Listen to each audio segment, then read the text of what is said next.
الحمد لله وحده والصلاة والسلام على من لا نبي بعده أما بعد فأعوذ بالله من الشيطان الرجيم بسم الله الرحمن الرحيم الحمد لله الذي أنزل على عبده الكتاب ولم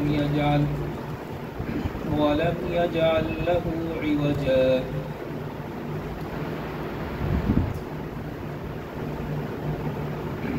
اللهم صل على محمد النبي الأمي وعلى آله وسلم تسليما. سب سے پہلے ان آیات کا ترجمہ کر لیتے ہیں، پھر اس کے مطابق چلیں گے.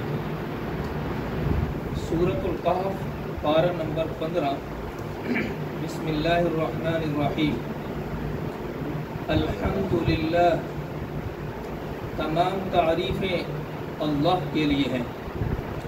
الذی، وہ ذات، انزل، جس نے اتاری، علی عبدہ الکتاب، اپنے بندے پر کتاب کو، ولم یجعل لہ، اور نہیں رکھی اس کتاب کے اندر، عوجا، کجی، قیما، سیدھی، لینذر، تاکہ وہ ڈرائے، بأسا شدیدہ، سخت گرفت سے، من لدنہ، جو اللہ تعالیٰ کی طرف سے آئے گی، وَيُبَشِّرَ الْمُؤْمِنِينَ، اور تاکہ وہ خوشخبری سنائے ایمان والوں کو، الَّذِينَ، کون ایمان والے؟ الَّذِينَ، وہ ایمان والے، يَعْمَلُونَ الصَّالِحَاتِ، جو اچھے اعمال کرتے ہیں، صالح نیک اعمال کرتے ہیں، أَنَّ لَهُمْ أَجْرًا حَسَنًا، یقیناً ان کے لیے اچھا بدلہ ہے، یقیناً ان کے لیے اچھا بدلہ ہے. ماکثین، ٹھہریں گے، فیہ، اس اچھے بدلے میں، ابدا، ہمیشہ کے لیے. اللہ رب العزت نے اس پہلی آیت کے اندر ایک لفظ استعمال فرمایا، علی عبدہ الکتاب، کہ اپنے بندے پر کتاب کو اتارا. یہاں پر عام جاہل قسم کے لوگ ایسے ہیں کہ جو یہ کہتے ہیں کہ انبیاء علیہ السلام کے لیے عبد کا لفظ استعمال کرنا پیغمبروں کی توہین ہے. حالانکہ اللہ رب العزت نے خود یہ الفاظ انبیاء علیہ السلام کے لیے استعمال فرمائے، لہٰذا اس کے اندر کوئی توہین نہیں ہے. اب دیکھیں، ہم نماز پڑھتے ہیں، ہماری نماز کے اندر بھی عبد کے لفظ استعمال ہوتے ہیں. فرض نماز ہے، نفل نماز ہے، یا عید کی نماز ہے، یا جمعہ کی نماز ہے، ہر نماز کے اندر جب تک عبد کا لفظ استعمال نہ کیے جائے نماز ہوتی نہیں ہے. التحیات کے اندر دیکھیں، اشہد ان لا الہ الا اللہ واشہد ان محمدا عبدہ ورسولہ، یہاں پر عبد کا لفظ استعمال ہوا. اللہ رب العزت نے حضور صلی اللہ علیہ وسلم کو آسمانوں پر بلایا، معراج ہوا. معراج جب ہوا تو وہاں پر بھی، اور وہاں سے پھر دوبارہ لوٹے تو اللہ رب العزت نے وہاں پر بھی اپنے عبد کے لفظ استعمال فرمایا. سبحان الذی اسری بعبدہ، عبد کا لفظ استعمال فرمایا. اور جب نبی علیہ السلام آسمانوں سے دوبارہ لوٹے تو اللہ رب العزت کی طرف سے یہی واشہد ان محمدا عبدہ ورسولہ کا تحفہ ملا، تو اس کے اندر بھی اللہ رب العزت نے عبد کا لفظ استعمال فرمایا. تو اگر عبد کا لفظ استعمال کرنا انبیاء علیہ السلام کی توہین ہے، پھر تو ہماری نماز ہوگی بھی نہیں. کیوں؟ پھر تو ہماری نماز کے اندر حضور صلی اللہ علیہ وسلم کی توہین ہے. تو اس لیے یہ ویسے عام لوگوں کی باتیں ہیں کہ یہ توہین ہے، توہین ہے. اچھا، وجہ کیا ہوتی ہے؟ کیوں کہتے ہیں کہ عبد کا لفظ انبیاء علیہ السلام کے لیے استعمال کرنا درست نہیں؟ وہ کہتے ہیں اب تو ہم ہیں، بندے تو ہم ہیں، اور ہم سارے کے سارے خطا کے پتلے ہیں، سارے کے سارے ہم سے گناہ ہوتے ہیں. تو اگر یہی لفظ ہم انبیاء کے لیے استعمال کریں تو پھر تو ان کی توہین ہو گئی کہ وہ بھی گنہگار ہوں گے. تو بات ایسی نہیں ہے، ہم تو بندے ہی نہیں ہیں. وہ مولانا روم رحمۃ اللہ علیہ نے اپنے مثنوی کے اندر ایک واقعہ لکھا، تو اس کے اندر فرمایا کہ ایک شخص تھا جو دن کے اجالے میں سورج نکلا ہوا تھا اور سر پر ایک لائٹ لگا کر بازار میں گھوم رہے تھے. تو لوگوں نے پوچھا کہ حضرت خیریت ہے؟ دن ہے، سورج چڑھا ہوا ہے اور آپ بازار کے اندر لائٹ لگا کر اس وقت کی جو روشنی کے ذریعہ تھا تو پھر رہے ہیں، تو کہا کہ میں تو بندوں کو ڈھونڈ رہا ہوں۔ تو انہوں نے پوچھا کہ آپ کو یہ بندے نظر نہیں آتے؟ یہ بازار بھرا ہوا ہے، یہ منڈی بھری ہوئی ہے، تو آپ کو بندے نظر نہیں آتے؟ تو انہوں نے ایک شعر فرمایا، وہ فارسی کا تھا، اس کا ترجمہ یہ تھا، فرمایا کہ آپ جن کو بندے سمجھ رہے ہو نا، یہ بندے نہیں ہیں، یہ تو بس چمڑے کی ایک شکل و صورت ہے جو آپ کو نظر آ رہی ہے، چمڑا پہنے ہوئے، ورنہ یہ بندے شندے نہیں ہیں۔ بندہ وہ ہوتا ہے جو اللہ رب العزت کی وحدانیت اور اللہ رب العزت کے احکامات کے سامنے اپنے سروں کو جھکا دے، بندہ تو وہ ہوتا ہے۔ اور لیکن اگر ان میں سے جس کو بھی دیکھا جائے، کوئی بھی ان میں بندہ نظر نہیں آتا، اگرچہ آپ کو بندہ نظر آ رہا ہوگا۔ تو اس لیے انبیاء علیہ السلام کے لیے عبد کا لفظ استعمال کرنا کوئی توہین نہیں ہے۔ عبدیت کا لفظ تو سب سے بڑا انبیاء علیہ السلام کے لیے جچتا ہے۔ انبیاء علیہ السلام ہی تو اصل عبد ہے، کہ اللہ عبد کا معنی ہونا جھک جانا، اور انبیاء علیہ السلام ہی تو ایسی ہستیاں ہیں کہ جنہوں نے پوری زندگی اللہ رب العزت کی ایسی فرمانبرداری کی کہ اللہ رب العزت کی ذرہ برابر بھی نافرمانی نہیں کی۔ اور انبیاء علیہ السلام کے بارے میں تو ہمارا عقیدہ بھی یہی ہے کہ انبیاء علیہ السلام گناہوں سے معصوم ہیں، اللہ نے ان کے اندر وہ مادہ پیدا ہی نہیں کیا کہ جس کی وجہ سے وہ گناہ کریں۔ وہ ہم انسان ہیں کہ جو گناہ کرتے ہیں، انبیاء علیہ السلام جو ہے وہ گناہ نہیں کرتے۔ اب دیکھیں جی، اللہ رب العزت نے انبیاء علیہ السلام کے لیے عبد کا لفظ کیوں استعمال فرمایا؟ ہمیں بھی بندہ کہا جاتا ہے اور انبیاء علیہ السلام کے بھی بندہ کا لفظ استعمال فرمایا۔ وجہ یہ ہے کہ جس طرح ہم کھاتے ہیں ایسے وہ بھی کھاتے تھے، جیسے ہم پیتے ہیں ویسے وہ بھی پیتے تھے، جیسے ہماری دنیاوی ضروریات ہیں ویسے ان کی دنیاوی ضروریات ہیں۔ انہوں نے شادی کی، ہم بھی شادی کرتے ہیں، تو ہر چیز کے اعتبار سے ان چیزوں کے اندر تو ہماری برابری ہے، لیکن اس کا مطلب یہ نہیں ہے کہ جیسے ہم ہیں انبیاء بالکل ہماری طرح تھے، ایسی بات نہیں ہے۔ یہ جو مماثلت ہے اور یہ جو بندہ کہا جاتا ہے ہمیں بھی اور انبیاء علیہ السلام کو، وہ صرف ان چیزوں کے اندر برابری ہے، ورنہ انبیاء ایک نبی کیا ایک صحابی کے بارے میں ہمارا عقیدہ یہ ہے کہ سارے کتب ابدال اور ولی اور مفسرین مجتہدین جمع ہو جائیں تو ایک صحابی کے، یعنی کہ جو صحابی جس گھوڑے پر بیٹھا ہو اور اس گھوڑا میدان جہاد میں بھگایا ہو اور اس کے پاؤں سے دھول اٹھی ہو، ہم تو وہ دھول اٹھ کر اس صحابی کے گھوڑے کے ناز میں گئی ہو، تو ہم سب وہ مل کر اس صحابی کی اس گھوڑے کی ناک کے خاک کے برابر بھی نہیں ہے۔ انبیاء علیہ السلام تو بہت بڑی ہستی ہے۔ تو ہمارا عقیدہ انبیاء علیہ السلام کے بارے میں یہ نہیں ہے کہ جیسے ہی انبیاء علیہ السلام ہیں ویسے ہم ہی ہیں، ہم ایسے ہیں جیسے انبیاء علیہ السلام، ایسی کوئی بات نہیں ہے۔ یہ نفرتیں پھیلانا، یہ لوگوں کے دلوں کے اندر آپس کی دشمنیاں اور بغض پیدا کرنا، یہ کچھ لوگوں کا کام ہے جو عام قسم کے جاہل لوگ ہیں، ورنہ حقیقت میں یہ ہے کہ جس طرح ہم نے بتا دیا، ہم تو ایک صحابی کے بارے میں یہ عقیدہ رکھتے ہیں، پھر نبی علیہ السلام اور انبیاء کے بارے میں ہمارا کیا عقیدہ ہوگا؟ تو اللہ رب العزت نے قرآن کے اندر یہ بیان فرما دیا کہ الحمدللہ الذی انزل علی عبدہ الکتاب، اپنے بندے پر اللہ رب العزت نے کتاب کو اتارا،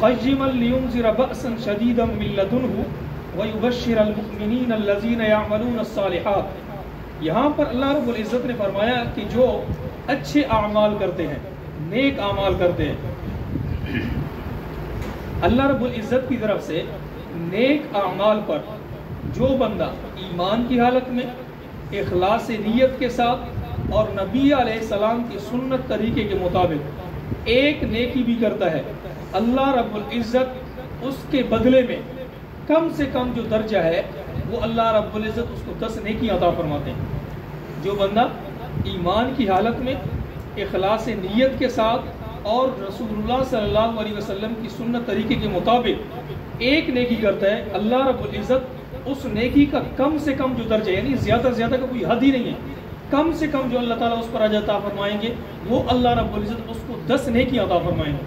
مثلا ایک سبحان اللہ ہے، سبحان اللہ ہم نے کہا، اس پر اللہ رب العزت کم سے کم جو ہمیں نیکی عطا فرمائیں گے وہ 10 نیکیاں ہوں گی، اور اس پر ایک اللہ رب العزت ہمارے ایمان کا درجہ بلند فرمائیں گے، اور اس کے ذریعے سے اللہ رب العزت ہمارے ایک گناہ بھی فرمائیں گے، گناہ بھی معاف فرمائیں گے، کیونکہ اللہ رب العزت نے قرآن کے ایک اور مقام پر فرمایا ان الحسنات یذہبن السیئات، کہ نیکیاں جو ہیں جب بندہ نیکی کرتا ہے اللہ تعالیٰ اس کے ذریعے سے گناہوں کو معاف فرما دیتا ہے، گناہ کو مٹا دیتا ہے۔ اس لیے جو بندہ ایک مرتبہ سبحان اللہ کہتا ہے، اللہ رب العزت اس ایک مرتبہ سبحان اللہ کہنے کے بدلے میں کم سے کم جو نیکی ہیں وہ 10 نیکی عطا فرمائیں گے، اور ساتھ ایک گناہ معاف فرمائیں گے، اور ایک ایمان کا درجہ بلند ہوگا۔ اسی طرح مثال کے طور پر ہم کسی کو سلام کرتے ہیں، السلام علیکم ورحمۃ اللہ وبرکاتہ، اب اس پر اللہ رب العزت ہمیں کیا عطا فرمائیں گے؟ اس پر ہمیں جو ہے کم سے کم 30 نیکیاں ملیں گی۔ السلام علیکم 10 ورحمۃ اللہ وبرکاتہ 30 نیکیاں، کم سے کم کی بات ہو رہی ہے۔ زیادہ سے زیادہ اللہ رب العزت جتنا دینا چاہیں، اللہ کے خزانوں میں کوئی کمی نہیں ہے، کوئی کمی نہیں ہے۔ اسی طرح اس کے ذریعے سے بھی ہماری ایک گناہ معاف، 3 گناہ معاف ہو جائیں گے، اور اس کے ساتھ ہمارے ایمان کا ایک درجہ بلند ہو جائے گا۔ اور فی سبیل اللہ، اللہ کے راستے کے اندر، کفار کے مقابلے کے اندر جہاد کے لیے جو بندہ ایک قدم اٹھاتا ہے، اللہ رب العزت اس بندے کو اس نیک عمل پر کم سے کم جو نیکی عطا فرماتے ہیں وہ 700 گنا عطا فرماتے ہیں۔ 10 نیکیاں نہیں، 700 گنا کم سے کم کی بات ہے، اور زیادہ سے زیادہ کی تو کوئی حد ہی نہیں ہے۔ یہاں پر یہ بات آ گئی، چلو یہاں پر ایک بات کر لیتے ہیں، میدان جہاد کی بات آئی کہ جب مجاہد شہید ہوتا ہے، جب مجاہد شہید ہوتا ہے تو اس کو کانٹا چبھنے کے برابر بھی تکلیف نہیں ہوتی۔ مجاہد کو جب اللہ کی راہ میں شہید ہوتا ہے، اس کو ایک کانٹا چبھنے کے برابر بھی تکلیف نہیں ہوتی۔ حالانکہ بظاہر تو ہمیں نظر آتا ہے اس کو گولیاں لگی ہیں، فائر لگے ہیں، وہ دھماکے میں اڑا ہے، کیا کچھ اس کے ساتھ ہوا ہے، کتنی بڑی تکلیف ہے، تو حالانکہ کیا آتا ہے کہ جی اس کو ایک کانٹے کی چبھنے کے برابر بھی تکلیف نہیں ہوتی۔ کیوں جی؟ وجہ سنیں جی، وجہ علماء نے یہ لکھی کہ اس کی ایک اور مثال سے اس بات کو سمجھیں۔ یوسف علیہ السلام کو اللہ رب العزت نے کتنا خوبصورت بنایا تھا۔ اس یوسف علیہ السلام کو بنانے والی ذات کون ہے جی؟ اللہ رب العزت ہے۔ اللہ رب العزت نے یوسف علیہ السلام کو اتنا خوبصورت بنایا، تو بتائیں کہ اس بنانے والی ذات کتنی خوبصورت ہوگی۔ اچھا، یوسف علیہ السلام کو خوبصورت اتنا بنایا کہ بادشاہ کی بیوی زلیخا بھی ان پر فریفتہ ہو گئی، بات ہو گئی، سارا واقعہ ہو گیا۔ زلیخا کی دوستوں نے کہا، جو سہیلیاں تھیں، انہوں نے کہا کہ آپ کو شرم نہیں آتی؟ آپ ایک، ان کے یہاں تو وہ غلام ہی اس کو سمجھتے تھے، گھر میں نوکر رکھا ہوا تھا، آپ ایک غلام پر فریفتہ ہو گئی، دل ہار بیٹھی، آپ کو شرم نہیں آتی؟ تو زلیخا نے کہا کہ آپ کو بات تب سمجھ آئے گی جب میں آپ کو اس کو آپ کے سامنے کراؤں گا، ویسے آپ کو بات کبھی سمجھ نہیں آنی، اور تم مجھے ایسے تانے دیتی رہو گے۔ انہوں نے کہا کہ چل کر لیں۔ زلیخا نے ایک دسترخوان سجایا، دسترخوان پر فروٹ رکھے، چھریاں رکھی، اور سامنے سے ایک دروازہ تھا، تو حضرت یوسف علیہ السلام کو کہا کہ آئیں، اور ادھر سے زلیخا نے اپنی سہیلیوں کو کہا کہ پھل کاٹیں۔ ان سہیلیوں نے جیسے یوسف علیہ السلام کو دیکھا، اتنی خوبصورت ہے، انہوں نے پھل اٹھانے کے بجائے کہ پھل کو کاٹ دی، انہوں نے اپنی انگلیاں کاٹ ڈالی، ان کو پتہ ہی نہ چلا۔ جب وہ عورتیں جو اس کی سہیلیاں تھی گزر گئیں، تو جب نیچے دیکھا تو دسترخوان فروٹ نہیں، خون کا بھرا پڑا تھا۔ زلیخا نے کہا کیا ہوا، کیا ہوا، یہ کیا مسئلہ ہے؟ انہوں نے کہا کہ ہمیں تو پتہ ہی نہیں چلا، ہم نے تو یوسف کو دیکھا تو ہمیں پتہ ہی نہ چلا کہ یہ ہو گیا۔ تو علماء فرماتے ہیں کہ یوسف علیہ السلام کے حسن کو دیکھ کر زلیخا کی سہیلیوں نے اپنی انگلیاں کاٹ ڈالی، ان کو ذرہ برابر تکلیف بھی محسوس نہیں ہوئی۔ تو جب میدان کے اندر مجاہد جب اللہ کے راہ کے اندر لڑ رہا ہوتا ہے، اور جب اس کو شہادت ہو رہی ہوتی ہے، اس وقت اس کو اللہ رب العزت کی براہ راست زیارت ہو رہی ہوتی ہے۔ تو جو عورتیں یوسف علیہ السلام کو حسن کو دیکھ کر انگلیاں کاٹے، ان کو تکلیف محسوس نہ ہو، تو وہ تو اس وقت مجاہد یوسف علیہ السلام کو بنانے والے اللہ کو زیارت کر رہے ہوتے، اس لیے ان کو ذرہ برابر بھی تکلیف نہیں ہوتی۔ ہاں، یہ اس وقت اس طرح کی بات ہی میں نے کہا چلو یہ بات کر لیں۔ تو اس لیے مجاہد جب اللہ کی راہ میں لڑتا ہے تو اس کے ایک ایک قدم پر، ایک تو ہے میدان لڑائی کی جو کارزار ہے، اس کی طرف جانے کے وقت ایک ایک قدم پر اللہ رب العزت اس کو کم سے کم جو ثواب ہے وہ 700 گنا دیتے ہیں۔ لیکن یہ بات نہیں ہے، جب اگر وہ میدان کے اندر غازی بن کر لوٹتا ہے، پھر گھر تک واپس آنے تک بھی ہر قدم پر اللہ تعالیٰ یہ اجر عطا فرماتے ہیں۔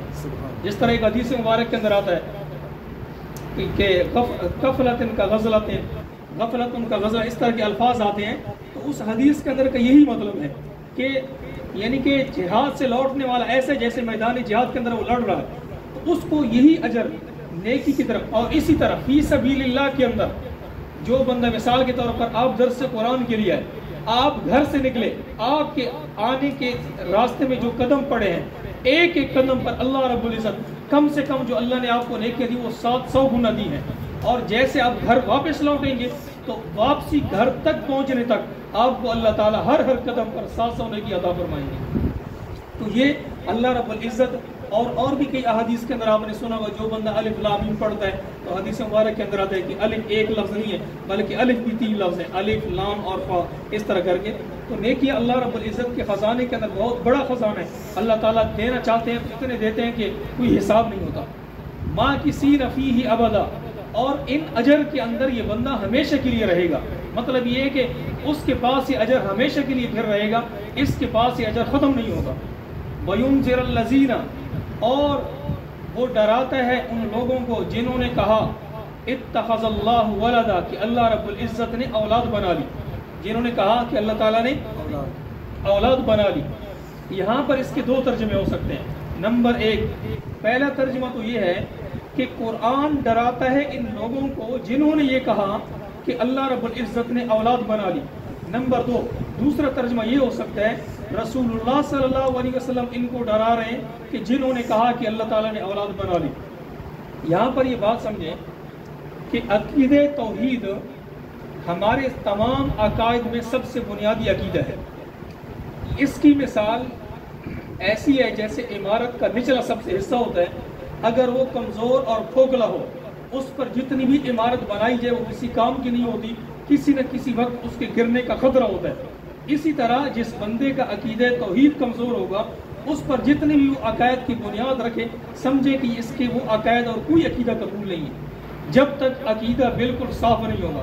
اب دیکھیں یہودیوں نے کیا کہا، یہودیوں نے کہا کہ عزیر ابن اللہ، حضرت عزیر علیہ السلام اللہ تعالیٰ کے بیٹے ہیں۔ عیسائیوں نے کہا انما المسیح ابن اللہ، کہ عیسیٰ علیہ السلام اللہ تعالیٰ کے بیٹے ہیں۔ اب انہوں نے لوگوں کے سامنے یہ باتیں کی، جب لوگوں کے ذہنوں کے اندر یہ بات بیٹھ گئی کہ ہاں لگتا ہے کہ اللہ تعالیٰ کی اولاد ہے، پھر انہوں نے بڑھ کر ایک اور قدم بڑھا کر ایک اور بات کی، کہنے لگے نحن ابناء اللہ و احباؤ۔ پہلے ایک نبی کو کہا کہ وہ اللہ کا بیٹا ہے عزیر علیہ السلام، اور عیسیٰ علیہ السلام کے بارے میں کہا کہ وہ اللہ کا بیٹا ہے، لیکن جب انہوں نے دیکھ لیا نا کہ اب ان لوگوں کے ذہنوں میں یہ بات بیٹھ گئی ہے کہ ہاں اللہ کی اولاد ہو سکتی ہے، پھر انہوں نے اپنے آپ کو پیش کیا۔ اب یہ تو انبیاء تو نہیں تھے نا، ان کی امت ہی تھے، کہا کہ نحن ابناء اللہ و احباؤ، ہم بھی اللہ کے بیٹے ہیں اور اللہ کی محبوب ترین شخصیات ہیں۔ ان کو دیکھا دیکھی میں عرب اور اس کے آس پاس کے جو لوگ تھے انہوں نے کہا کہ اصل تک پیچھے رہ گئے، اسی بھی کچھ گل کر چھڑیے تاکہ اسی مشہور ہو جائے گی۔ وہ جس طرح کہتے ہیں نا کہ کوئی بندہ نئی بات کر ڈالے، کوئی ایسی بات کر ڈالے نا کہ جو کبھی کسی نے سنی نہ ہو، بندہ مشہور ہو جاتا ہے۔ انہوں نے کہا کہ ہم رہ گئے، عیسائیوں نے بھی کہا کہ عیسیٰ علیہ السلام اللہ کے بیٹے، یہودیوں نے کہا کہ عزیر اللہ کے بیٹے اور ہم اللہ کے بیٹے، عرب اور آس پاس کے مشرکین مکہ نے کہا کہ ہم رہتے ہیں، چلو ایک بات ہم بھی کر ڈالتے ہیں۔ انہوں نے کہا کہ جی اللہ کی بیٹیاں بھی ہیں، اللہ کی وَيَجْعَلُونَ لِلَّهِ الْبَنَاتِ، انہوں نے کہا کہ اللہ کی بیٹیاں بھی ہیں۔ بھائی بتائیں اللہ کی بیٹیاں کون سی ہیں؟ عیسائیوں نے تو بتا دیا کہ عیسیٰ علیہ السلام اللہ کے بیٹے، یہودیوں نے تو بتا دیا کہ حضرت عزیر علیہ السلام اللہ کے بیٹے اور ہم اللہ کے بیٹے ہیں۔ تم نے جو اللہ کی بیٹیاں بنائی ہیں نام تو بتاؤ۔ انہوں نے کہا یہ فرشتے اللہ کی بیٹی ہیں۔ کیا کہا جی؟ یہ جو فرشتے ہیں نا یہ ساری اللہ تعالیٰ کی بیٹیاں ہیں۔ اللہ تعالیٰ کئی ایک مقامات پر یہ بھی فرماتے ہیں اپنے لیے بیٹوں کو پسند کرتے ہو اور میرے لیے تم یہ کہتے ہو کہ اللہ نے بیٹی بنا لی ہے، حالانکہ اللہ کی نہ بیٹیاں اور نہ بیٹے ہیں، لیکن ویسے اللہ تعالیٰ ہمیں سمجھا رہے ہیں اپنے لیے تو یہ کہتے ہو کہ اللہ ہمیں بیٹا دے دے، اور میرے لیے تم یہ کہتے ہو کہ اللہ نے بیٹیاں بنا لی ہیں۔ اللہ رب العزت کی نہ تو بیٹیاں ہیں، نہ اللہ رب العزت کی بیٹے ہیں، نہ اللہ رب العزت کے والد ہیں، نہ اللہ رب العزت کی والدہ ہیں۔ اللہ رب العزت نے تو اپنے عقیدہ توحید کو سورہ اخلاص میں ایسے کھل کر بیان فرمایا نا کہ اس کے بعد کسی اور وضاحت کی ضرورت بھی نہیں ہے۔ قل هو اللہ احد، فرمایا کہ اللہ ایک ہے۔ آپ فرما دیجئے ان لوگوں کو کہو اللہ ایک ہے۔ ایک کسے کہتے ہیں؟ جس کے اوپر کچھ نہ ہو، جس کے نیچے کچھ نہ ہو، جس کے دائیں طرف کچھ نہ ہو، جس کے بائیں طرف کچھ نہ ہو، صرف اکیلا ہو، وہی ہے جو سب کچھ بنانے والی ذات ہے۔ اللہ نے آسمان و زمینوں کو پیدا کیا، اکیلے ایک اللہ نے۔ اللہ نے چرند پرند اور حیوانات نباتات سب کچھ کو بنایا، کس نے؟ ایک اکیلے اللہ نے۔ اور اللہ کیا فرماتے ہیں؟ کن فیکون۔ جب میں کسی چیز کا ارادہ کرتا ہوں نا مجھے بس اتنے کہنے کی ضرورت ہوتی ہے کن. اللہ کو کن کہنے کی بھی ضرورت نہیں ہے، لیکن بس ہمیں چونکہ ہماری ایک ترتیب چل رہی اس کے مطابق سمجھانے کے لیے کہا جاتا ہے کہ میں کہتا ہوں کن ہو جا فیکون، بس وہ ہو جاتی ہے. ہم تو کئی منصوبے بناتے ہیں، یہ کریں گے وہ کریں گے، پھر ایسا ہوگا ایسا ہوگا، لیکن اللہ رب العزت کے لیے بس کن کی ضرورت ہوتی ہے، فیکون ہو چکا ہوتا ہے. کتنے بڑے بڑے آسمان دیکھ لیں جی، ہر ایک آسمان دوسرے سے بڑا، ہر ایک آسمان دوسرے سے بڑا. کہا جاتا ہے کہ یہ جو نچلا آسمان ہے، اوپر والے آسمان والوں کو یہ نچلے والا آسمان ایک فٹ بال کی طرح نظر آتا ہے، اتنا چھوٹا نظر آتا ہے. اس سے اوپر والا جو آسمان ہے وہ نچلے والوں کو فٹ بال کی طرح نظر آتا ہے. کتنے بڑے بڑے آسمان. پھر اللہ رب العزت نے ان آسمانوں کے درمیان کوئی ٹیڑھا پن نہیں رکھا. کہیں پر ہمیں آسمان، کوئی کراچی گیا اس نے کہا کہ جی اتنے تو آسمان سیدھے تھے، کراچی سے تھوڑی ڈنگت ہوئے، کسی سنا جی، یا کسی نے کہا کہ جی ہم پنڈی میں گئے تھے وہاں پر آسمان نیچے آ رہا تھا، کہیں زمین سے نکل رہا تھا. یہ دنیا کے جس کونے میں چلے جاؤ آسمان ہمیں ایسے ہی نظر آئے گا. اس کا رنگ اور اس کی بناوٹ اور اس کا جو خوبصورتی ہے ایسی ہی ہے. اور ہر ایک آسمان کو اللہ رب العزت نے ہر ایک نئے انداز میں پیدا کیا. اور اللہ رب العزت کئی مقامات پر فرماتے ہیں ان چیزوں کو دیکھ کر غور کیا کرو کہ ایک کوئی ہے ایسی ہستی جو ان چیزوں کو بنانے والی ہے، کوئی اور نہیں اللہ کے ساتھ. مشرکین مکہ کیا کہتے تھے؟ مشرکین مکہ یہ بات نہیں ہے کہ اللہ کا انکار نہیں کرتے تھے، اللہ کا انکار نہیں کرتے تھے، اللہ کو بھی مانتے تھے، لیکن ساتھ ساتھ وہ یہ کہتے صرف اللہ سب کچھ کرنے والی ذات نہیں ہے. اللہ نے کچھ چیزوں کچھ بتوں کو اور کچھ چیزوں کو یہ امانتیں دی ہوئی ہیں کہ تو یہ کام کروا لے، تو یہ کام کروا لے، تو یہ کام کروا لے. مثال کے طور پر ایک بت رکھا، جی آپ اس کی کیوں پوجا کرتے ہیں؟ وہ جی اللہ نے اس کی ڈیوٹی لگائی ہے کہ یہ ہمیں اولاد دے گا. اس بت کی کیوں مانتے ہو؟ اللہ جو ہے بھائی اللہ ہے ہم مانتے ہیں، لیکن اس بت کی ڈیوٹی یہ ہے کہ یہ ہمیں روزی دے گا. بھائی اس کی تم کیوں پوجا کرتے ہو؟ اس کی کیوں سامنے جھکتے ہو؟ اس کی اللہ رب العزت ڈیوٹی لگائی کہ یہ بارشیں وغیرہ برسائے گا. 360 بت جو بیت اللہ کے اندر رکھ رکھے تھے وہ ایسے تھوڑی تھے، وہ خوبصورتی کے لیے تھوڑی رکھی تھے، یا وہ اس لیے تھوڑی رکھی تھے کہ ویسے بس ٹھیک ہے جی بیت اللہ چونکہ خالی پڑا ہوتا ہے تو بڑا پڑ رہا ہے. نہیں، ہر ایک بت کے بارے میں انہوں نے اپنے نظریات بنا رکھے تھے کہ یہ بت کا کام یہ ہے، اس بت کا کام یہ ہے، اس بت کا کام یہ ہے، اس کا کام یہ ہے. اور حضرت ابراہیم علیہ السلام کا آپ نے واقعہ سنا. حضرت ابراہیم علیہ السلام کے والد یہ کام کیا کرتے تھے، بت بناتے تھے. بیٹا نبی ہے اور باپ کیا ہے جی؟ مشرکوں کا سردار ہے، مشرکوں کا جی سردار ہے. یہاں پر ایک اور بات ذہن میں آ گئی، وہ کر دوں. بعض لوگوں کے ذہن میں ایک بات آ جاتی ہے اور پھر وہ کہتے ہیں کہ جی فلاں بندہ اس نے جو بات کی ہے نا یہ بات غلط کی ہے. بھئی اس نے ایک نبی کے باپ کو مشرک کہہ دیا، ایک نبی کے باپ کو کافر کہہ دیا، یہ بات صحیح نہیں ہے تو اس طرح کر دیں. بات سنیں جی، سب سے بنیادی بات یہاں سے چلتی ہے کہ حضرت امیر معاویہ رضی اللہ تعالیٰ کا جو بیٹا ہے، یہ جو یزید تھا، اس کا جب مارکہ ہوا، یہ حضرت حسین رضی اللہ کربلا کے اندر جو واقع ہوا، تو اس کی وجہ سے وہ لان تان کرتے ہیں حضرت امیر معاویہ رضی اللہ عنہ پر بھی، نعوذ باللہ. کیوں جی؟ اس لیے کہ بیٹا ہے کس کا جی؟ اس لیے کہ یہ بیٹا ہے امیر معاویہ کا، تو چونکہ بیٹے نے یہ کارنامہ سر انجام دیا ہے تو لہٰذا باپ بھی اس کے اندر برابر کا شریک ہے. بات یہ ہے، آپ سب حضرات کو پتہ ہے کہ نوح علیہ السلام باپ ہیں، نبی ہیں، اور آدم ثانی بھی ان کو کہا جاتا ہے، کیونکہ جب سیلاب آیا نوح علیہ السلام کے زمانے کے اندر اس وقت سب کچھ مٹ گیا تھا، کچھ بھی نہیں باقی رہا تھا. چند ایک بندوں کے جو ایمان والے تھے، اس کے بعد دوبارہ ایک سمجھے کہ دنیا قائم ہوئی ہے، سب کچھ ختم ہو چکا تھا. نوح علیہ السلام باپ ہیں، اللہ کے نبی ہیں، اور بیٹا کافر تھا. بیٹا جی کافر ہے. ہم میں سے کوئی بھی یہ نہیں کہتا کہ چونکہ نوح علیہ السلام کا بیٹا کافر ہے لہٰذا اس وجہ سے نبی حضرت نوح علیہ السلام پر بھی کوئی اعتراض ہے، کوئی اعتراض نہیں کرتا. اسی طرح حضرت ابراہیم علیہ السلام یہ بیٹے ہیں اور اللہ کے برگزیدہ اور سب سے محبوب ترین پیغمبر ہیں، لیکن باپ کیا ہے جی؟ مشرکوں کا سردار ہے. اب باپ کی وجہ سے بیٹے پر کوئی اعتراض نہیں آئے گا کہ چونکہ باپ مشرکین کا سردار مشرک ہے، بہت بڑا مشرک ہے، لہٰذا اب ابراہیم علیہ السلام بھی کوئی اعتراض ہونا چاہیے، کوئی اعتراض نہیں ہو سکتا. اور اسی طرح نبی علیہ السلام کو دیکھ لیں، نبی علیہ السلام امام الانبیاء ہیں، سردار الانبیاء ہیں، جن کی وجہ سے پوری کائنات کو اللہ نے یہ وجود بخشا ہے. لیکن چچا کیا ہے جی؟ نبی علیہ السلام کے چچا ابو لہب، جن کے بارے میں اللہ نے فرمایا تبت یدا ابی لہب وتب، کہ ہلاک و تباہ و برباد ہو جائے ابو لہب. نبی علیہ السلام کے چچا ہیں، سگی چچا ہیں. اسی طرح جس طرح ان پر کوئی اعتراض نہیں ہو سکتا، اسی طرح حضرت امیر معاویہ رضی اللہ تعالی عنہ چونکہ یہ باپ ہیں، ان کے بیٹے یزید ان کے دور میں جب یہ واقعہ ہوا تو ان کی وجہ سے حضرت امیر معاویہ پر بھی کوئی اعتراض نہیں ہو سکتا۔ جس طرح حضرت ابراہیم علیہ السلام کے والد کی وجہ سے ابراہیم علیہ السلام پر کوئی اعتراض نہیں ہو سکتا، اسی طرح حضرت امیر معاویہ رضی اللہ تعالی عنہ پر بھی یزید کی وجہ سے کوئی اعتراض نہیں ہو سکتا۔ جس طرح نوح علیہ السلام کے بیٹے کی وجہ سے نوح علیہ السلام پر کوئی اعتراض کرنے کی اجازت نہیں ہے، اسی طرح حضرت امیر معاویہ رضی اللہ تعالی عنہ پر بھی یزید کی وجہ سے کوئی اعتراض نہیں ہو سکتا۔ اللہ تعالیٰ نے کیا کر لیا جی؟ اللہ تعالیٰ نے جی اولاد بنا لی۔ ابراہیم علیہ السلام کا واقعہ آپ حضرات کے سامنے ہے، ان کا دور بھی اس طرح مشرکین کے ساتھ گزرا ہے کہ انہوں نے کیا کر دیے تھے جی، بت بنائے ہوئے تھے، میلے پر چلے گئے۔ ابراہیم علیہ السلام کہا کہ آؤ ہمارے ساتھ چلو، کہا کہ میں تو بیمار ہوں، میں تو نہیں جا سکتا ہوں، لہٰذا وہ گئے تو کلہاڑی اٹھائی، ایک کی گردن اڑائی، دوسری کی اڑائی، بت کی، تیسری کی اڑائی، سب کو توڑ پھوڑ کر دیا اور ایک بت چھوڑ دیا اور اس کے گردن پر کلہاڑا رکھ دیا، گھر چلے گئے۔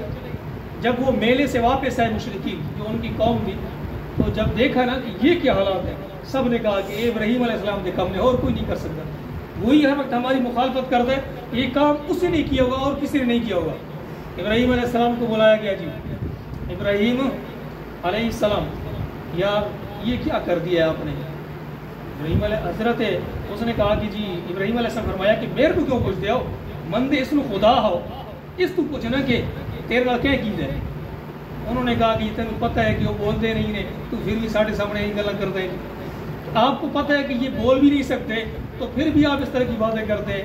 تو ابراہیم علیہ السلام نے وہاں پر فرمایا کہ ایسی تم لوگ ایسی چیزوں کی تم عبادت کرتے ہو، پوجا کرتے ہو جو تمہیں جواب نہیں دے سکتے، تم ایسی چیزوں کی پوجا کرتے ہو کہ جو اپنی خود حفاظت نہیں کر سکتے، اس اللہ کی مانو نا جو سب کچھ کرنے والی ذات ہے، جو سب کچھ کرنے والی ذات ہے، جو یعنی کہ ہواؤں کا قبضہ اور کنٹرول اس کی قبضے قدرت کے اندر ہے، اور بارشوں کا اور یعنی کہ اولاد کا اور یہ سب چیزوں کا جو قبضہ ہے قدرت جس اللہ کے ہاتھ کے اندر ہے، پھر اس کی عبادت کرنی چاہیے۔ ایسی چیزوں کی عبادت نہیں کرنی چاہیے کہ جو خود محتاج ہو بولنے کے لیے، گر پڑے تو اٹھ نہ سکے، اور جو ہے نا کوئی چیز مکھی اٹھا کر لے چلے تو کوئی واپس سے لوٹا نہ سکے، پھر ایسی چیزوں کی باتیں تم کیوں کرتے ہو؟ تو کس کی کرنی چاہیے؟ ایک اس اللہ کی عبادت کرنی چاہیے جس اللہ رب العزت جو وحدہ لا شریک ہے، جس کی نہ کوئی اولاد ہے، نہ اس کے والدین ہیں، نہ کوئی اس کا مددگار ہے، وہ اکیلا تنے تنہا وہ اللہ سب کچھ کرنے والی ذات ہے، اکیلا تنے تنہا سب کچھ کرنے والی ذات ہے۔ بیماری کی حالت کے اندر شفا دینے والی ذات وہ اللہ رب العزت کی ہے، اور خوشیاں دینے والی، غمی دینے والی اور سب کچھ کرنے والی ذات کس کی ہے؟ وہ ایک اللہ رب العزت کی ذات ہے۔ اس کے علاوہ کسی سے یہ نہیں کہنا یہ مجھے شفا دے گا۔ ہاں اللہ تعالیٰ نے اسباب تو بنائے ہیں، مثلا دوائی لی ہے، دوائی کو یہ نہ سمجھیں کہ اس دوائی نے ہمیں شفا دی ہے، بلکہ یہ سمجھیں شفا تو میرے اللہ نے دی ہے، لیکن اللہ نے اس کو اسباب کے طور پر میرے لیے بنایا، اس کے ذریعے سے اللہ نے مجھے شفا دی ہے۔ شفا دینے والی ذات کون ہے جی؟ ایک اللہ رب العزت کی ذات ہے۔ ما لہم بہ من علم، اللہ رب العزت نے آگے فرمایا یہ لوگ جو کہتے ہیں نا کہ اللہ رب العزت نے اولاد بنا لی ہے، ما لہم نہیں ہے ان کے پاس بھی اس بات کے بارے میں جو انہوں نے بات کہی ہے نا کہ اللہ رب العزت نے اولاد بنا لی ہے، من علم ان کے بارے میں، اس چیز کے بارے میں ان کے پاس کوئی علم نہیں ہے، نہ ان کے پاس کوئی دلیل ہے، نہ ان کے پاس کوئی علم ہے، نہ ان کے پاس کوئی پروف ہے، کوئی چیز بھی نہیں ہے، نہ تو ان کے پاس ہے، ولا لآبائہم اور نہ ان کے آباء و اجداد کے پاس ایسی کوئی پروف تھا۔ ان کے آباء و اجداد بھی ایسے کہا کرتے تھے کہ اللہ تعالیٰ نے اولاد بنا لی ہے، وہی تھے نا کہ جنہوں نے کہا تھا اللہ کا بیٹا عزیر علیہ السلام ہے، اس طرح کر کے۔ تو یہ نسل در نسل ایسے تھے کہ جو یہی کہتے تھے اللہ کی اولاد ہے جی، اللہ کی اولاد ہے، بیٹے ہیں، بیٹی ہیں، ہم اللہ کے بیٹے ہیں۔ اصل بات پتہ کیا تھی؟ یہ کیوں کہتے ہیں ہم اللہ تعالیٰ کے بیٹے ہیں؟ اس لیے کہتے تھے، لوگوں کو یہ کہا کرتے تھے اس وجہ سے کہ اللہ تعالیٰ کی چونکہ ہم بیٹے ہیں تو اس لیے ہم جو کچھ بھی کرتے پھرے ہمیں اللہ عذاب نہیں دے گا، اگر اللہ ہمیں کبھی عذاب دے گا بھی صحیح نا تو کہتے تھے گنتی کے چند دن ہوں گے، زیادہ سے زیادہ 40 دن ہوں گے، اس سے بڑھ کر اللہ ہمیں جہنم میں نہیں رکھے گا، اللہ ہمیں جہنم سے نکالے۔ کیوں؟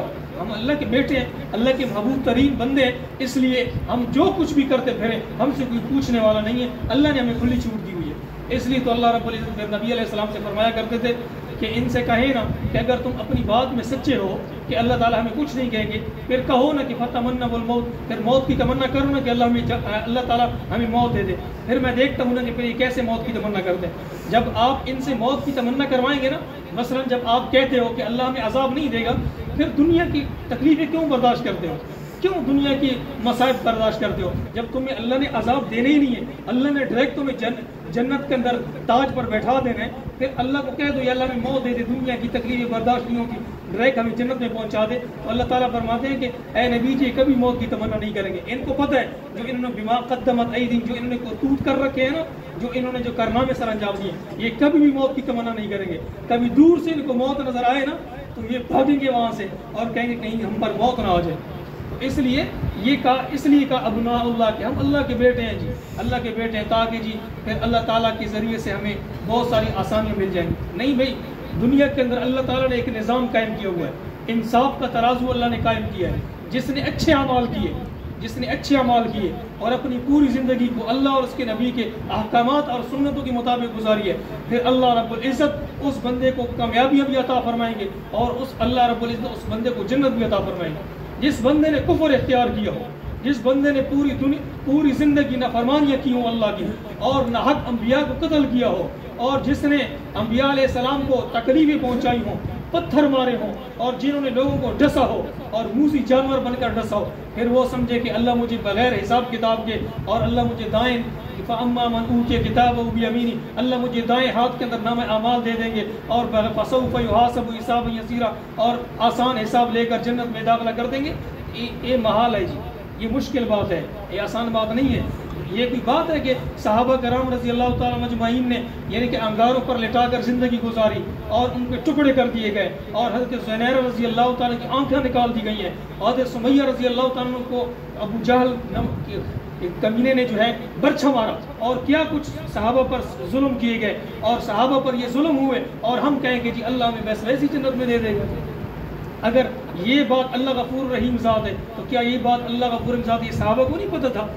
اگر یہ بات اگر ہے کہ اللہ تعالیٰ ہم نمازی بھی نہ پڑھیں، ہم روزے بھی نہ رکھیں، حج زکوٰۃ بھی نہ کریں، لوگوں کو تکلیفیں پہنچائیں اور جھوٹ بولیں اور دھوکہ کریں اور بازاروں کے اندر جو ہے فحاشی کے اڈے قائم کر دیں اور یہ کہیں کہ اللہ غفور رحیم ذات ہے، اللہ معاف کر، ٹھیک ہے جی ہم مانتے ہیں اللہ غفور رحیم ذات ہے، اللہ تعالیٰ جب معاف کرنے پر آئے تو کوئی اللہ تعالیٰ سے پوچھ نہیں سکتا، لیکن اللہ تعالیٰ نے تو ایک قانون اور ایک لائن بنائی ہے نا، ریڈ لائن بنائی ہے، اس سے گزر کر آؤ گے تو پھر یہ ہوگا تمہارے ساتھ۔ تو کیا اللہ غفور رحیم ذات ہے؟ کیا صحابہ کو اس چیز کا علم نہیں تھا؟ پھر صحابہ بھی کہہ دیتے بھائی ہمیں جی ہم یہ نہیں کہتے، جس طرح حضرت بلال حبشی رضی اللہ عنہ کو کفار مارتے تھے اور کہتے کہ اللہ کا نعرہ چھوڑ دے اور وہ کہتے احد احد ایک اللہ ہے، تو حضرت بلال رضی اللہ عنہ بھی کہہ دیتے اللہ غفور رحیم ذات ہے، کوئی نہیں میں اللہ کی توحید کا انکار کرتا ہوں، اللہ ویسے بھی غفور رحیم ذات ہے، اللہ مجھے معاف کر دے گا۔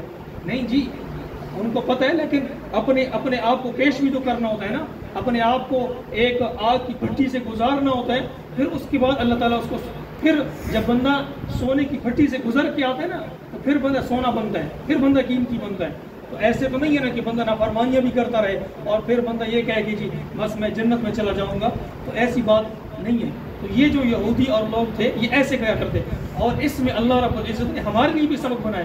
یہ قرآن صرف یہود اور نصارہ کے واقعات بیان کرنے کے لیے نہیں اتارا گیا، یہ قرآن صرف یہود اور نصارہ اور مشرکین مکہ کے واقعات بیان کرنے کے لیے نہیں اتارا گیا، بلکہ اس قرآن کے ذریعے سے ہمیں سمجھانا مقصود ہے کہ جس طرح انہوں نے یہ کام کیا اللہ نے یہ عذاب دیے، عیسائیوں نے یہ کام کیے اللہ نے یہ عذاب دیے، بنی اسرائیل نے یہ غلط کام کیے اللہ نے یہ عذابات دیے، تو اگر آپ بھی ایسا کرو گے تو ایسا نہ ہو کہ تم پر بھی اللہ کے عذابات آ جائیں۔ یہ ہمارے لیے بھی اصل تو ہمیں راستہ دکھانے کے لیے کہ تم اس چیز کو دیکھ کر عبرت حاصل کرو، تم ان احوال کو دیکھ کر عبرت حاصل کرو۔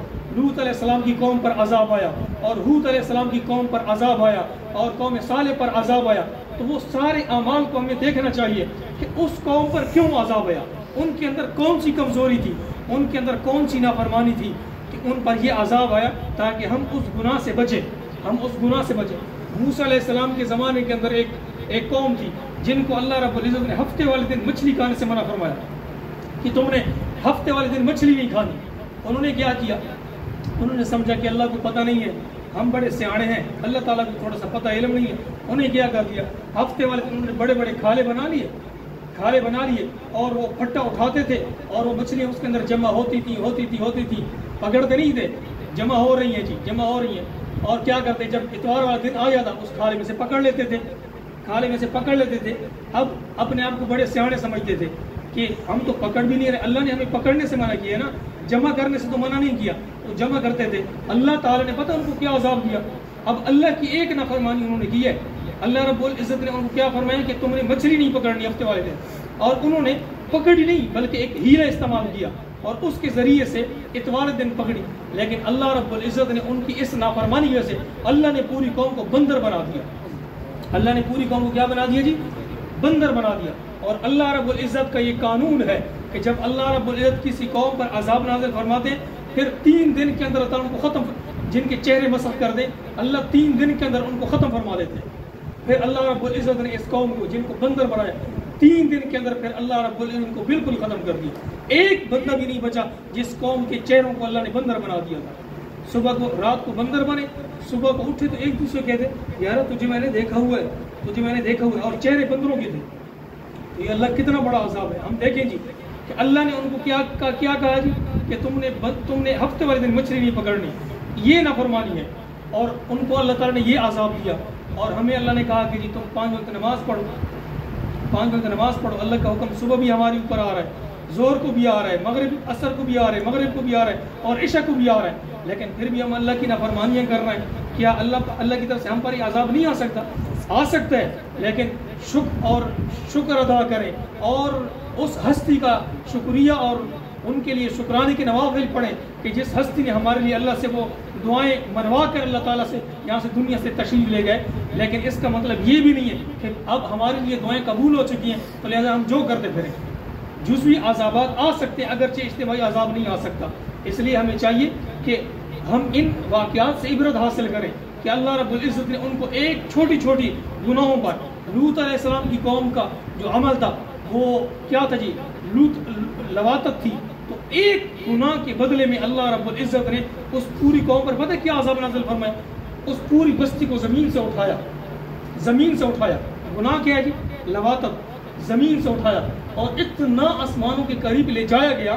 روایات کے اندر آتا ہے کہ آسمان کی جو فرشتے ان کو اس زمین پر جو مرغ وغیرہ تھے ان کی اذانیں بھی سنائی دی، اتنا اوپر لے گئے، اور پھر اس کے بعد اللہ نے پٹخ کر ان کو زمین پر مارا، جتنی چیز اوپر ہو نا اس کو زمین پر پھینکی، وہ زور سے لگتی ہے، تو آسمانوں کے قریب لے جا کر زمین کو الٹا کیا، پٹخ کر مارا، اور صرف پٹخ کر نہیں مارا بلکہ اللہ رب العزت نے اس کے اوپر پھر پتھر جن پر نام لکھے ہوئے تھے، نشان زدہ تھے، اور پھر اللہ رب العزت ہر بندے کو وہ پتھر مارا۔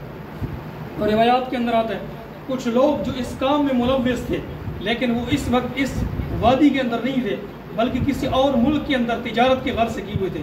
روایات کے اندر آتا ہے کہ وہ پتھر وہاں پر جا کر ان کو لگے، وہاں پر جا کر ان کو وہ پتھر لگے اور وہاں پر اللہ نے ان کو ہلاک کیا۔ اب سوچیں کون سا ایک گناہ ہے لواطت کا، اور بات نہیں ہے اور بھی شاید ہوں، لیکن اللہ رب العزت نے جس گناہ کو بیان فرمایا وہ یہ ہے، یہ ان کا عمل تھا، وہ یہ عمل تھا، تو اللہ نے ان کو کتنا سخت عذاب دیا۔ ہم سوچیں کہ ہم گریبانوں کے اندر سوچیں کہ ہمارے اندر تو اس سے بڑے گناہ ہیں، تو کیا ایسا نہ ہو کہیں اللہ کا عذاب ہم پر نہ آ جائے؟ اس لیے ہم اپنے بارے میں سوچ فکر کریں۔ اللہ تعالی ہم سب کی حفاظت فرمائے، اللہ تعالی ہم سب کو اللہ کے احکامات اور نبی علیہ السلام کے طریقے کے مطابق زندگی گزارنے کی توفیق عطا فرمائے۔ کبورت کلمۃ تخرج من افواہہم، کبورت، اللہ رب العزت فرماتے ہیں کہ انہوں نے جو یہ بات کی ہے نا کہ اللہ تعالیٰ نے اپنے لیے اولاد بنا رکھی ہے، اللہ تعالیٰ کی اولاد ہے، فرمایا کبورت، بڑی بات کر دی ان لوگوں نے، بڑی بات ہے، کلمۃ، جو انہوں نے بات کہی ہے، یعنی بہت ایسی بات ہے کہ دنیا کو ہلا کر رکھنے والی چیز ہے۔ اللہ رب العزت کے بارے میں اس طرح کی بات کر دینا، مثال کے عام طور پر میں آپ بات کرتا ہوں، ہماری بہنیں کا کسی کنواری لڑکی کے بارے میں کوئی بندہ یہ کہہ دے کہ یعنی کہ اس کا اگر کوئی بچہ ہو جائے تو کیا گزرتی ہے ان پر، یا اس طرح کے بندہ کہہ دے کہ اس کی اولاد اس طرح کر کے کیا گزرتی ہے، تو ہمارے دماغ ہل جاتے ہیں، ایسا لگتا ہے کہ ہمارے دماغوں پر ہتھوڑے لگ چکے ہیں۔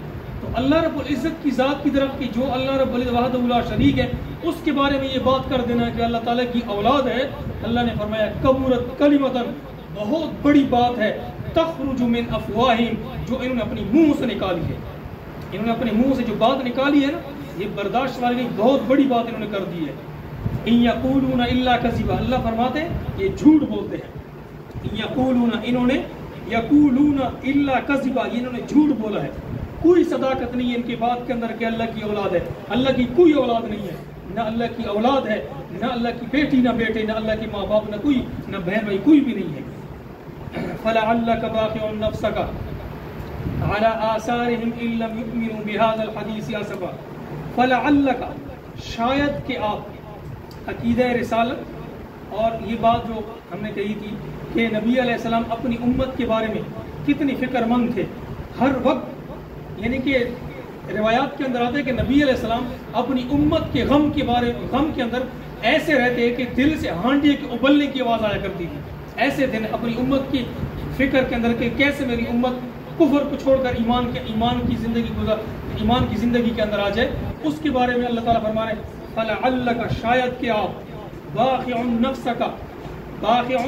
نفسک، ہلاک کر دیں اپنی جان کو، ضائع کر دیں اپنی جان کو، یعنی اس طرح نہ رہیں علی آثارہم، ان کے پیچھے، ان کی وجہ سے شاید کہ آپ اپنی جان کو ہلاک کر ڈالیں، ان لم یؤمنوا، کہ یہ اگر ایمان نہیں لائیں گے، اگر یہ لوگ ایمان نہیں لائیں گے تو اس بات کی وجہ سے کہ یہ لوگ کیوں ایمان نہیں لے رہے، اس ٹینشن کی وجہ سے، اس کڑن کی وجہ سے اور اس درد کی وجہ سے ایسا نہ ہو کہ آپ اپنی جان کی باری ہار جائیں بہذا الحدیث یا صفا، اس بات کی وجہ سے۔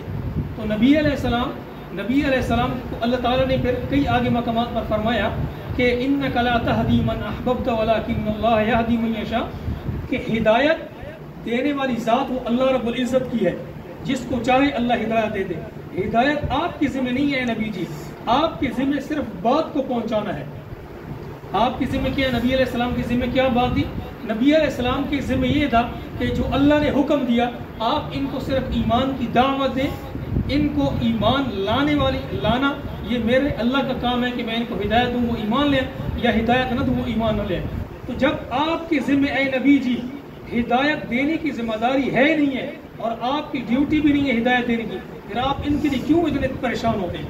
ان کے لیے پریشان نہ ہوں جن کے بارے میں اللہ نے لکھ دیا کہ ختم اللہ علی قلوبہم وعلی سمعہم وعلی ابصارہم غشاوہ، اللہ نے فرمایا کہ جن کے بارے میں نے لکھ دیا نا کہ ان کو ایمان کبھی نصیب ہونا ہی نہیں ہے، اے نبی جی ان کے بارے میں تو کبھی پریشان ہو ہی نہ کرے، بس آپ سے جتنا ہو سکے، آپ کے اندر جتنی آپ کے اندر طاقت اور بس ہے اتنی آپ ان کے بارے میں فکر مند رہیں، اتنی ان کے لیے محنت کریں اور اتنے ان کے بارے میں آپ غم کریں اور اتنے ان کے لیے دعائیں کریں، اپنے حد سے آگے نہ بڑھیے، ایسا نہ ہو کہ آپ اس تکلیف کی وجہ سے یعنی کہ اپنی جان کو ہلاک کر دیں۔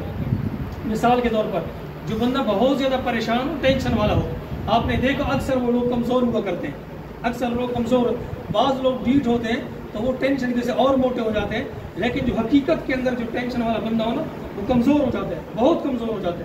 نبی علیہ السلام کی یہی کیفیت ہے، نبی علیہ السلام دیکھیں نا، آپ نے احادیث کے اندر سنا ہوگا نبی علیہ السلام ایک رکعت کے اندر پوری رات کھڑے رہتے تھے اور امی عائشہ رضی اللہ تعالی عنہ فرماتی ہے کہ نبی علیہ السلام کے پاؤں پر ورم آ جاتا، سوج جاتے پاؤں مبارک، پوری رات ایک رکعت کے اندر پوری رات کھڑے رہنا چھوٹی بات نہیں ہے، بہت مشکل بات ہے، لیکن وجہ کیا ہے کہ میں اللہ کا شکر گزار بندہ نہ بنوں اور اپنی امت کے فکر کے بارے میں لگی ہوئے ہیں اور ایک وَامْتَازُوا الْيَوْمَ أَيُّهَا الْمُجْرِمُونَ ایک آیت کو لے کر پوری رات رونا اور آنسو بہانا کہ یا اللہ میری امت کو کامیاب فرما، میری امت کو کامیاب فرما۔ اور نبی علیہ السلام کا یہ جو کئی ایک ایسے واقعات ہیں، دیکھیں یہ نبی علیہ السلام گھر میں موجود ہے، پتہ چلا کہ فلاں پہاڑی کے اس دامن میں ایک تجارتی قافلہ جو کسی اور ملک سے آیا اور کسی اور ملک جا رہے اور یہاں پر انہیں پڑاؤ ڈالا۔ نبی علیہ السلام رات کے وہ کون سا پہر تھا وہاں سے گھر سے اٹھے اور وہاں جا کر دعوت دینے چلے گئے، واپسی پر آئے تو کئی ایک صحابہ نے دیکھا یا رسول اللہ کہاں سے تشریف لے کے آ رہے ہیں؟ فرمایا کہ وہاں پہاڑی کے دامن میں ایک قافلہ آیا ہوا تھا تو میں نے سوچا کہ ان کو دعوت دے دوں، ایسا نہ ہو کہ پتہ نہیں ان سے پھر زندگی ملاقات ہوتی ہے کہ نہیں ہوتی۔ ایسے غم گسار اور ایسے فکر مند نبی اور ایسے اپنی امت کے بارے میں ایسے نبی اللہ رب العزت نے ایسا نبی کسی اور امت کو دیا ہی نہیں ہے. اللہ رب العزت نے کسی اور امت کو ایسا نبی دیا ہی نہیں ہے. ایک یعنی کہ ایک خوش قسمت ہم امت ہیں.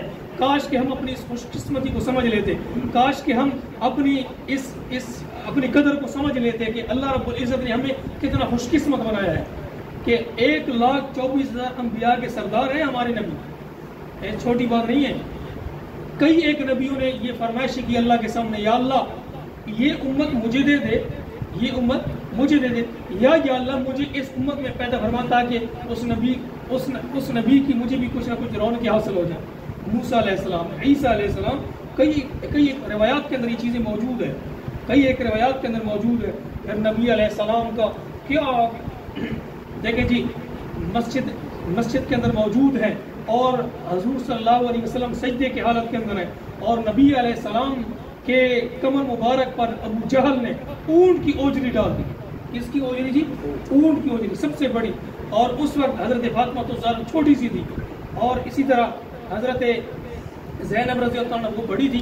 تو مشکل سے انہوں نے, پھر ایک دو بندے اور آئے اور انہوں نے اونٹ کی اوجری کو ہٹایا, اونٹ کی اوجری کو ہٹایا. لیکن میرے نبی نے اس وقت بھی بدوائیں نہیں فرمائی ہیں, بدوائیں نہیں فرمائی ہیں. اور وہ طائف کا واقعہ کیا تمہیں یاد نہیں ہے؟ تم نے سنا نہیں ہے کہ طائف کی وادیوں کے اندر نبی علیہ السلام کتنی تقریبیں پہنچائی گئی, کتنی تقریبیں پہنچائی گئی.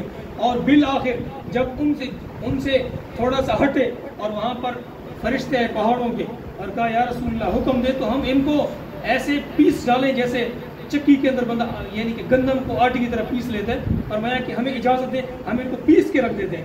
فرمایا کہ نہیں, فرمایا کہ نہیں. اور اس وقت بھی اللہ سے اپنی کمزوری کی شکایت کرتے رہے ہمارے نبی. دیکھیں نا جی, ہمارے نبی نے کون سی کمزوری تھی؟ کوئی بھی کمزوری نہیں تھی اس وقت, لیکن پھر بھی اپنی عاجزی پیش کر رہے تھے. یا اللہ میں کمزور ہوں, شاید میرے اندر کوئی کمی رہ گئی ہو, اس وجہ سے میں ان کو اپنی بات صحیح طرح سمجھا نہ سکا. اور ان حیوانوں نے اور ان درندوں نے کہ یہ نہ سمجھا کہ یہ کون سی ہستی کو ہم پتھر مار رہے ہیں, اور اوباش لڑکوں کو پیچھے سے لگا دیا, اور خون سے لہولہان ہے, اور اتنے لہولہان کہ جوتے مبارک کے اندر بھی خون آ ٹپکا, جوتے مبارک کے اندر بھی خون سر سے وہاں تک پہنچا. کئی دفعہ بے ہوش ہوئے, اور جو 7 صحابی رسول تھے اور فرماتے کہ میں اٹھا کر نبی علیہ السلام کو کبھی کہاں لے جاتا کہ کہیں یہ لوگ پھر دوبارہ نہ آ جائیں. یہ عتبہ اور شیبہ یہ نبی علیہ السلام کے جانی دشمن تھے, نبی علیہ السلام کے جانی دشمن کا مطلب ہر وقت اس طاق میں رہنا کہ کب ہمیں موقع ملے ہم ان کو نعوذ باللہ جان سے مار ڈالیں. اور جب نبی علیہ السلام کی اس کیفیت کو دیکھا, ان کا سامنے وہاں پر جہاں پر نبی علیہ السلام کو صحابی رسول نے یہاں پر لٹایا تو سامنے انگوروں کا باغ تھا, اور وہاں پر یہ دونوں بیٹھے ہوئے تھے.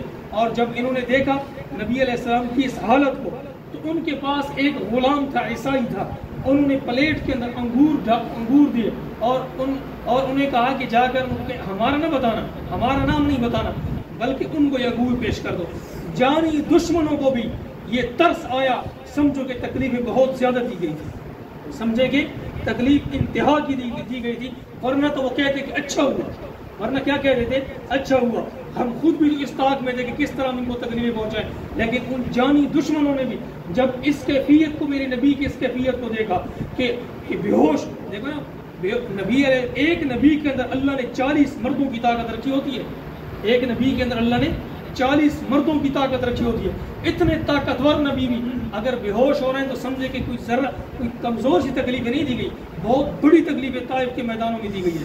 اور پھر جانی دشمن وہ دیکھ کر یعنی کہ وہ تڑپ اٹھے کہ ہائے بہت ظالموں نے بہت ظلم کیا ان پر, تو سمجھے کہ تکلیفیں بہت دی گئی. لیکن اس کے باوجود بھی ہمارے نبی ہمارے لیے کیا کہہ رہے ہیں؟ یا اللہ یہ نہیں تو ان کی اولادوں میں کوئی ایمان لے آئے گا, یا اللہ یہ نہیں تو ان کی اولادوں کے اندر کوئی ایمان لے آئے گا. پھر ہمارے نبی جب اتنے ہمارے بارے میں فکر مند ہیں, اتنے ہمارے لیے دل میں درد رکھتے تھے, اور صرف دنیا کے اندر تو نہیں بلکہ موت کا وقت بھی ہے تو وہ اس وقت بھی ایسے ہی ہے. موت کے وقت بھی ہماری فکر ہے, دنیا کے اندر بھی ہماری فکر, موت کے وقت بھی اپنی امت کی فکر, اور آخرت کے اندر بھی اپنی امت کی فکر, اور جنت کے دروازے اور پلسرات کے پاس کھڑے ہو کر بھی اپنی امت کی فکر, اور جنت کے دروازے پر کھڑے ہو کر بھی اپنی امت کی فکر. ایسا کوئی درد، ایسا کوئی یعنی کہ شفیق نبی کسی نے دنیا میں دیکھا؟ کسی نے کسی امت نے نہیں دیکھا جتنے شفیق نبی ہمارے ہیں، اتنے شفیق نبی ہمارے ہیں کہ نبی علیہ السلام موت کا وقت ہے تو اس وقت بھی جو ہے، اس وقت بھی نبی علیہ السلام جو ہے کیا کر رہے ہیں؟ نبی علیہ السلام اپنی امت کی فکر کے اندر، اور یعنی کہ ہر وقت اپنی امت کی فکر کے اندر لگے رہے. تو اس لیے کہ اس چیز کا تقاضا یہ ہے، اس بات کا تقاضا یہ ہے کہ جب نبی علیہ السلام نے ہمارے لیے اتنی کوششیں کی، اتنی ہمارے لیے فکر مندی کی، پھر ہمیں بھی چاہیے کہ ہم نبی علیہ السلام کی ہر سنت سے اتنی محبت کریں، اتنی محبت کریں، اتنی محبت کریں کہ کبھی زندگی کے اندر ہماری ایک سنت بھی نہ رہ جائے، ایک سنت بھی نہ رہے، اور ہم اتنی سنتوں پر عمل کریں تاکہ کل قیامت کے دن حضور ہمیں دیکھیں فوراً سینے سے لگا لیں کہ میں نے تمہارے لیے بڑی فکر کی تو تم نے بھی حق ادا کر دیا کہ میری سنتوں پر ایسے عمل کیا اور میرے طریقوں کو ایسے سینے سے لگایا، آؤ آج میں تمہیں اپنے سینے سے لگاتا ہوں. اللہ رب العزت سے دعا ہے کہ اللہ رب العزت جو بات ہوئی اللہ تعالیٰ اپنی بارگاہ کے اندر قبول فرمائے، جو کمزوری جو کمی کوتاہی کی معاف فرمائے، اور اللہ تعالیٰ ان باتوں کے مطابق زندگی گزارنے کی توفیق عطا فرمائے.